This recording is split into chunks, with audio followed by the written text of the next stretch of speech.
प्रिय विद्यार्थियों, आज हम भूगोल बीए पार्ट फर्स्ट में जो हमारा फर्स्ट पेपर है भौतिक भूगोल, उसमें भू संचलन और वलन और भ्रंश के बारे में अध्ययन करेंगे।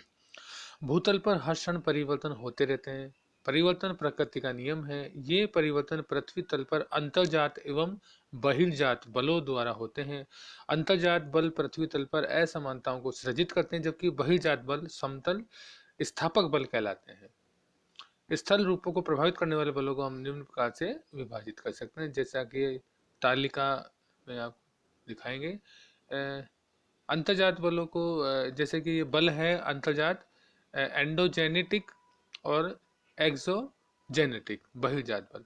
अंतर्जात बल को फिर हम पटल विरूपणी और आकस्मिक अंतर्जात बल में बांटते हैं। पटल विरूपण में महादेश जनक बल और पर्वत निर्माणकारी बल, और आकस्मिक अंतर्जात बल में ज्वालामुखी, भूकंप, भूमि स्खलन और एवलांच।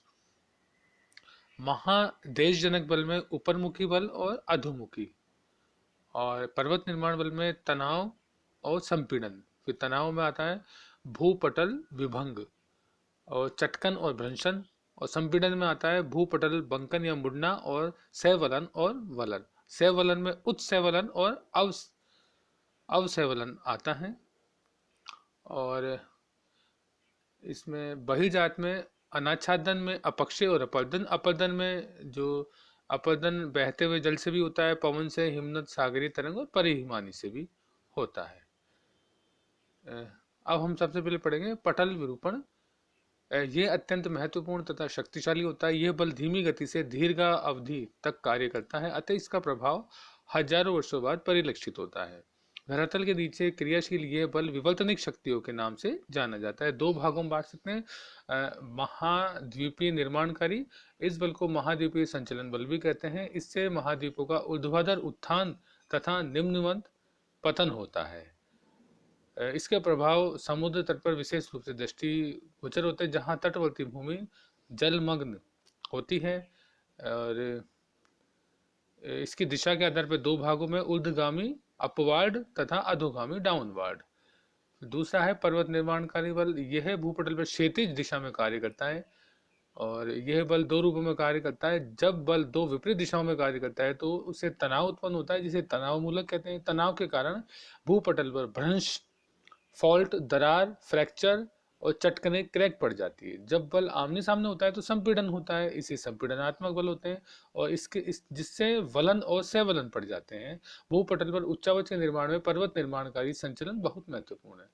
अब हम बात करेंगे वलन की। भूपटल जब अवसादी शैलों की रचना होती है तो प्रारंभ में उसके स्तर समतल होते हैं, किंतु पृथ्वी की संपीड़न गति के कारण इन पर विपरीत दिशा में दबाव पड़ता है, तो उनमें सिकुड़न पैदा होती है और वे मुड़ जाते हैं। शैल इस स्तरों के इस प्रकार बहुतरिक मुड़ जाने को ही वलन कहते हैं। संपीड़न के कारण भूपटल की शैलों में पड़ने वाले मोड़ कभी भी सरल रूप में नहीं पाए जाते हैं। प्राय संपीड़न और तनाव की गति, दिशा, तीव्रता में बड़ा अंतर आता है। फलस्वरूप भूपटल के विभिन्न भागों में शैलों में पड़ने वाले मोड़ भी विभिन्न आकार प्रकार के होते हैं। इस प्रकार से हम वलन को बांट सकते हैं। जैसे कि सममित वलन है। इस प्रकार के वलन में गुंबदों का आकार सुडौल और पार्श्ववर्ती ढाल व भुजाएं समान होती है। दूसरा असम्मित वलन, और जिसमें गुंबदों के पार्श्ववर्ती ढाल विभिन्न स्वभाव के होते हैं। असम्मित होता है एक भुजा का ढाल मंद साधारण झुकाव और दूसरी का तीव्र ढाल होता है। फिर है एकनत वलन, जिस वलन में एक ढाल समकोण और दूसरा मंद होता है। फिर है समनत वलन, इस वलन में पार्श्ववर्ती भुजाएं ऊर्ध्वाधर रूप में समानांतर होती है और समान संपीड़नात्मक बल के द्वारा इनका निर्माण होता है। इनकी भुजाएं एक दूसरे से इतनी निकट होती है कि इनके टूटने की संभावना होती है। परिवलन, क्षैतिज वलती समानांतर भुजाओं वाले वलन को परिवलन कहते हैं। प्रतिवलन, संपीड़न शक्ति अधिक होने पर वलन की एक भुजा दूसरी भुजा पर उलट कर चढ़ जाती है, उसे प्रतिवलन कहते हैं। अवनमन वलन, जब वलन के अक्ष समानांतर नहीं होकर एक दूसरे के कोणिक होते हैं तो अवनमन। और फिर है पंखाकार वलन, संपीड़न बार बार होने से अपनलियां तथा अभिनतियों में लहर उत्पन्न हो जाता है तो पंखा वलन बन जाता है। खुला वलन, जब वलन की दो भुजाओं के बीच का कोण 90 डिग्री से अधिक और 180 डिग्री से कम होता है तो खुला।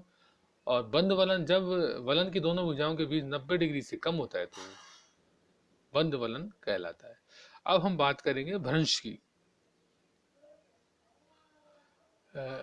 फॉल्ट की। जब भूपटल पर किसी एक स्थान में संपीड़न होता है तो दूसरे स्थान में तनाव उत्पन्न होता है। संपीड़न के कारण भूपटल पर वलन और तनाव के कारण भ्रंश की उत्पत्ति होती है।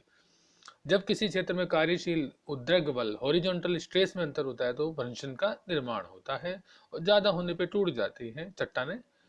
और भ्रंश के प्रकार की बात करें, सामान्य भ्रंश, जब सेलों में तनाव के कारण दरार उत्पन्न होती है तो भ्रंश रेखा के सारे दोनों कगारों पर संचलन होता है, एक भाग नीचे धंस जाता है, सामान्य भ्रंश कहलाता है।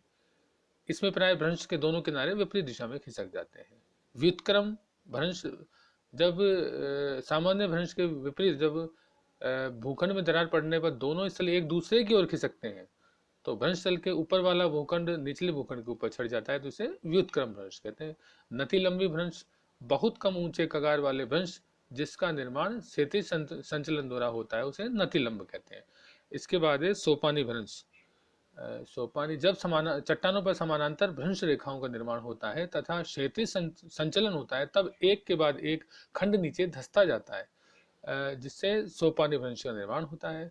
फिर है रिफ्ट घाटी अथवा द्रोणी भ्रंश। भ्रंश क्रिया द्वारा जब दो सामान्य भ्रंश इस प्रकार पड़ते हैं कि मध्य का भाग नीचे की ओर धंस जाता है तो एक घाटी का निर्माण हो जाता है, इसे रिफ्ट घाटी या भ्रंश घाटी कहते हैं। धन्यवाद।